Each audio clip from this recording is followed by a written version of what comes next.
So, just returned from Abu Dhabi, and I haven't been in my duplex more than 20 minutes, when the doorman calls me on the intercom in a state of panic. Seems there are hundreds of moaning, howling ghouls in our VCA and Prodigy Hello Boy t-shirts surrounding the building like extras from Zombie Land. And they're chanting 50, 45 over and over, and trying to push their way into the lobby.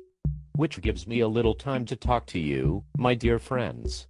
So I'm wondering, should I tell you how I scored Penn Edgar, and why? Right now, up front?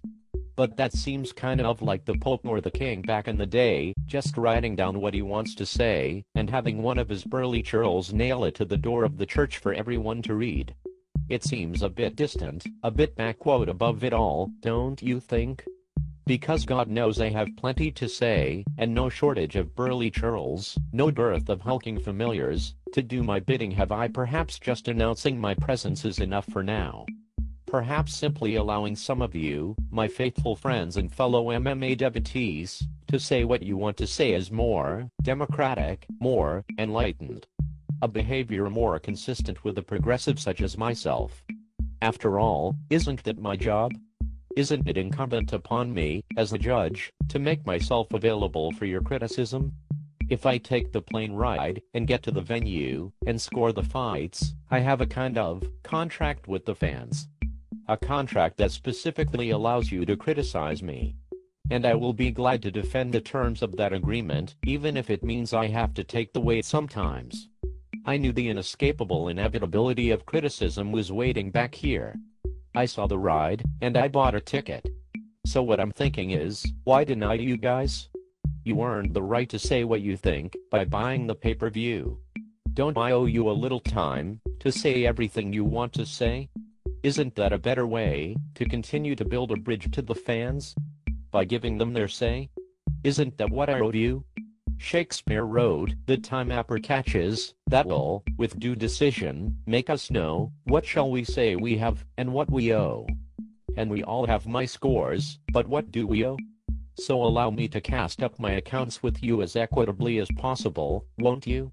Interestingly, I've been slightly taken aback by the response my score for the Penn Edgar fight has engendered, but not in the way some of you guys have responded. I kind of expected that. What's been surprising is how many people, at the event, in the hotel, at the airport, fighters, production staff, etc., have told me how glad they were that I scored the fight, and not the fighters. Are you guys with me on that, even just a little? Can you understand what I mean by that? May I also mention that I forgive you? For your anger, your insults, and your crassness? Not all of you. You know who you are. Yes, you, over there, with the purple Nikes on, waiting for the spaceship in the tail of Comet to come take you to a world where everyone agrees with you. And you over there, the one who thinks his heroes never lose. So yes, I forgive you. I started this thread knowing that a percentage of you would behave the way you have. I knew you would when I scored the fight as well. I forgave you then. And even as I forgave you, I prepared myself to defend your right to criticize me and make myself available for that criticism. Isn't that something I kind of started out by saying? As fans, I owe you that. Remember me saying that pages ago? That you have the right to criticize me? Wasn't I the person who brought that up? Wasn't I the person who gave you the opportunity to be heard?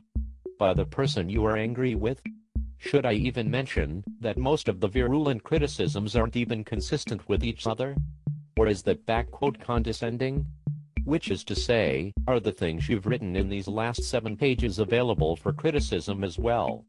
Or does suggesting that constitute a similar heresy to my scoring in Penn Edgar? The reason last question is, because I have to make a bit of a decision, like I said pages ago. Do I just lay out why I scored Penn Edgar the way I did, and leave it at that? Or do I entertain a dialogue with you, yes, you? Do I go post by post, and address your issues, both the rational and the ridiculous, for the sake of a democratic dialogue? Do I pick and choose among the posts for the ones dissenting or otherwise I feel are worthy of explanation, refutation, argument? Do I respond to ridicule with ridicule? Viciousness with viciousness? Do I pay each and every one of you with your own currency? Or do I just say what I think as far as that fight and move on? I posed that question pages ago. What direction would any of you be inclining towards, were you me? I wonder. I just took a few moments to go back to the beginning of this thread and reread everything I said, and the responses it engendered. I recommend it to all of you. My intellectual mentor, Dr. Jacques Vallée, years ago told me seek out your enemies, Douglas, and listen to what they have to say. Then go think for a while. Reading over what's been said, in both tone and content, has been enlightening. All of that being said, I've mentioned numerous times on other threads that the scoring criteria exist for a reason, just like the 10-point must system exists for a reason, and that the scoring criteria are guidelines within which judges arrive at a decision on a round-by-round basis.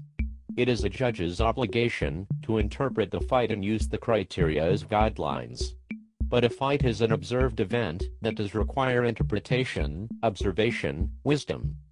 And, in my considered opinion, Edgar dictated the tone of the fight, successfully implemented and executed a strategy, landed better strikes, and basically outworked Pennsylvania. And that is an interpretation by a ringside observer with an understanding and appreciation of MMA, who has judged numerous hundreds of fights. I rewatched the fight in my hotel in Abu Dhabi, and saw nothing that would influence me to score it any differently. I support and encourage your right to criticize my scoring. And I forgive you for your attacks of both the professional and, regrettably, personal nature. I just printed this out and dropped it out my window. The RVCA Hello Boy Zombies read it, and they all just walked into the sea. Thanks. DC, New York City.